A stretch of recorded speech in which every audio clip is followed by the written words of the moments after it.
Good morning, I'm Dr. Michelle Alden, and today I just want to give you five simple tips that can really make a big difference. And they're not long and exhaustive, but they can really help to make a big difference in what you're doing with your kids. So let's get started. So the first one is before you give your child direction or instruction, I want you to make sure that you get your child's attention. So getting their attention isn't yelling at them or saying their name over and over, but make sure that you got some kind of response. So you're gonna, if you say their name, you're gonna wait until they respond, or go over by them and put your hand on them and say, Johnny, and then give them their instruction. I use this as part of one and done. I encourage parents to say something once and then we're doing it. And so helping them to move into that. So it's just really important that you're not just giving a whole bunch of words or giving a whole bunch of instruction and then they didn't even hear you. They weren't even paying attention. So make sure you have their attention first before you give those instructions and direction. And then number two is to notice when they did give a good response or they did what you instructed them to do, and thank them. It's really simple. It doesn't have to be a big deal like, oh wow, look at what you did, and go overboard, but just a simple thank you.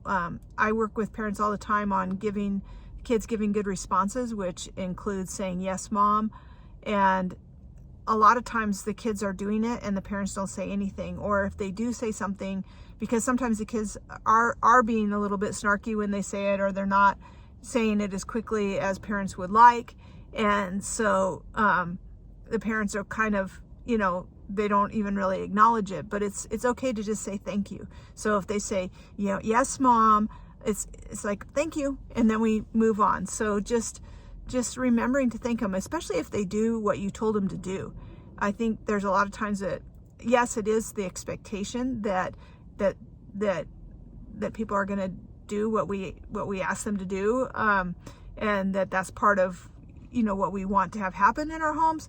But thanking somebody is never a mistake. It's okay. So thanking them, I think that when kids get that immediate thank you, it really helps a lot, because I think that a lot of times kids don't feel like they get seen or heard unless they're cause a big problem or a big scene or use a bunch of words or complain, so don't be afraid to use thank you a lot.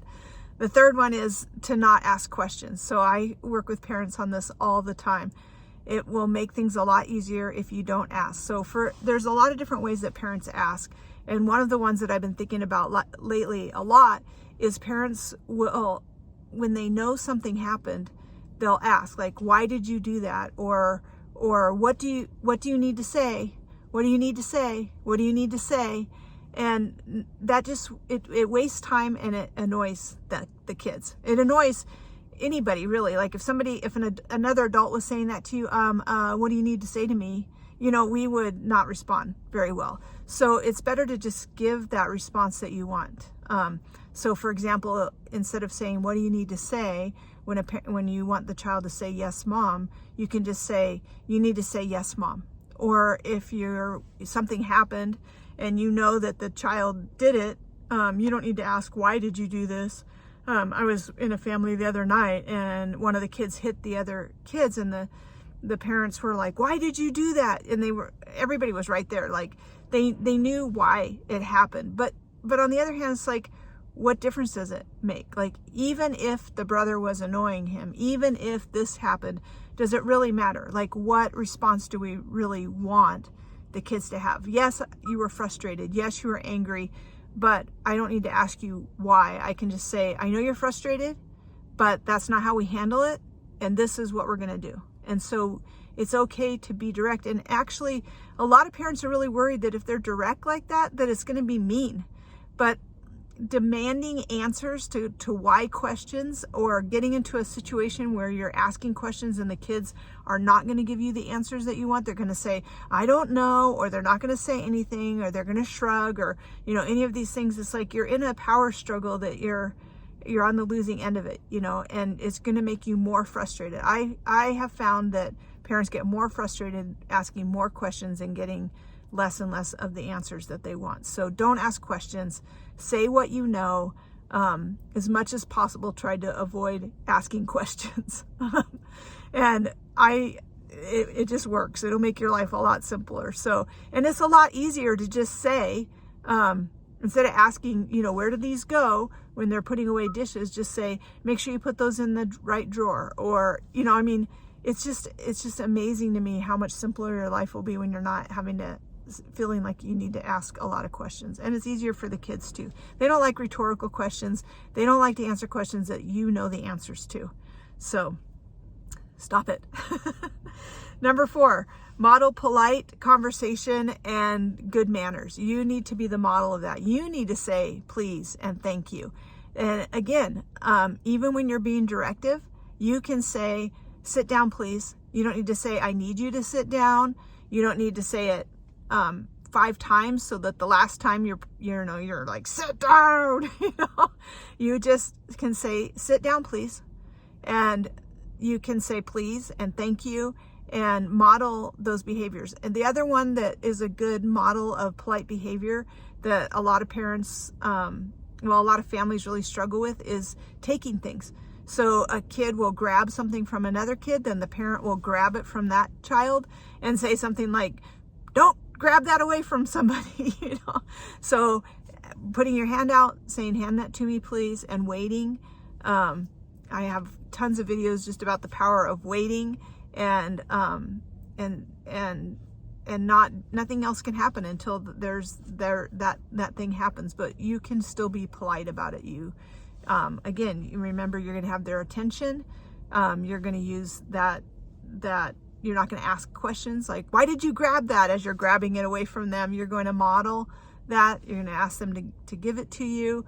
There are some times when it warrants grabbing something out of someone's hand when it's something dangerous or they're doing something dangerous with something, but you got to be really careful in doing that.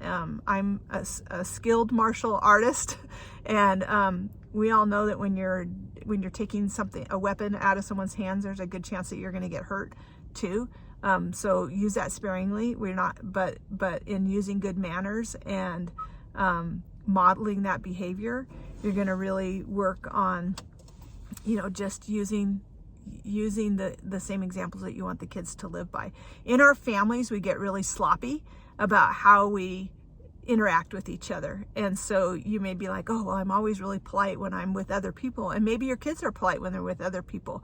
But in our families, that's a good place to practice. We want to treat the people in our family the best way possible. And that doesn't mean that we're not directive and that we don't have things that we need to accomplish and that there aren't things that we need to teach our kids, but we're going to also model by our behaviors and how we treat one another. So this will help all of your relationships. Think about the way that you talk with the people that are closest to you, and don't be afraid to model that. And if you need to learn it because you didn't have that growing up, then this is a great time to learn it and change it for you.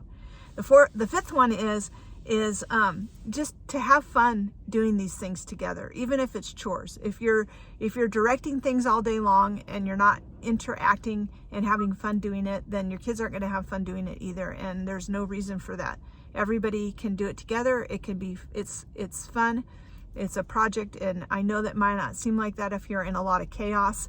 You may be like, well, we used to have fun together, but now we can't even do something fun together. We can't play a board game together. We can't, eat dinner together. We can't do chores together. We have to keep everybody separate because all the fighting and all of those things. But our goal is to be able to do these things together. And it's one of the things that makes life a lot more simple. If everybody's doing this at the same time, it's a lot more simple. A really basic way that I learned this, I had 5 kids at the time, and then we traveled a lot together. We did a lot of things together. And I found that even simple things like if we stopped to use the restroom, everybody would go use the restroom, so that we were all kind of on the same schedule. It was so much easier than taking 5 kids individually, when they needed to. So it was like, we're all going to go, we're all going to do the best we can to go. We're all on the same schedule about eating and using the restroom and things like that. And it really makes life a lot more simple. And If you're really struggling with chaos and you can't find any joy in being together, then please, get a hold of us. You have a free consultation you can have with me if you go to healthyfoundations.co.